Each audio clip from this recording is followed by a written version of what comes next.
முதல்ல நான் கமிட் ஆன படம் சுந்தர் சி மீட் பண்ணி அவர்கிட்ட ஃபர்ஸ்ட் மீட்டிங்ல வந்து நான் படிப்பு இருந்தா வந்து நிறைய பேர் சொல்லுவாங்க அப்படி கஷ்டப்பட்டேன் இப்படி கஷ்டப்பட்டேன் அப்படி படிப்பு இருந்துச்சுன்னா கஷ்டமே படம் வேணும்.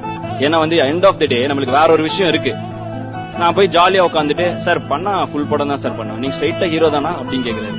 ஆமா சார், இந்த கேரக்டர் அமெரிக்க மாப்பிள்ள இல்ல சார், அதெல்லாம் முடியாது, பண்ணா மியூசிக் டைரக்டர் தான், இந்த ஒரு பாட்டுலாம் நம்மளால முடியாது அப்படின்னு தெனாவெட்டா உட்காந்து அதை நல்ல வேலை ஒரு கோச்சிக்கலாம். அவரும் கோயம்புத்தூர், ஓ நீ கோயம்புத்தூர் நீ அப்படின்னு சொல்லிட்டு உட்கார் அப்படின்னு சொல்லிட்டு அப்படின்னு பேசினாரு. சோ ஒரு தைரியத்தோட போய் பேச முடிஞ்சது.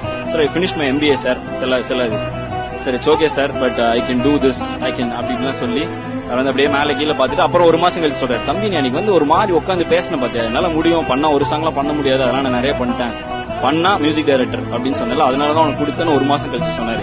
சோ அந்த கான்பிடன்ஸ் எனக்கு கொடுத்தது கண்டிப்பா அந்த MBAங்கிற ஒரு டிகிரி, பேருக்கு பின்னாடி இருந்த அந்த டிகிரி, அதுல கிடைச்ச அந்த கொஞ்சம் நஞ்ச நாலேஜ்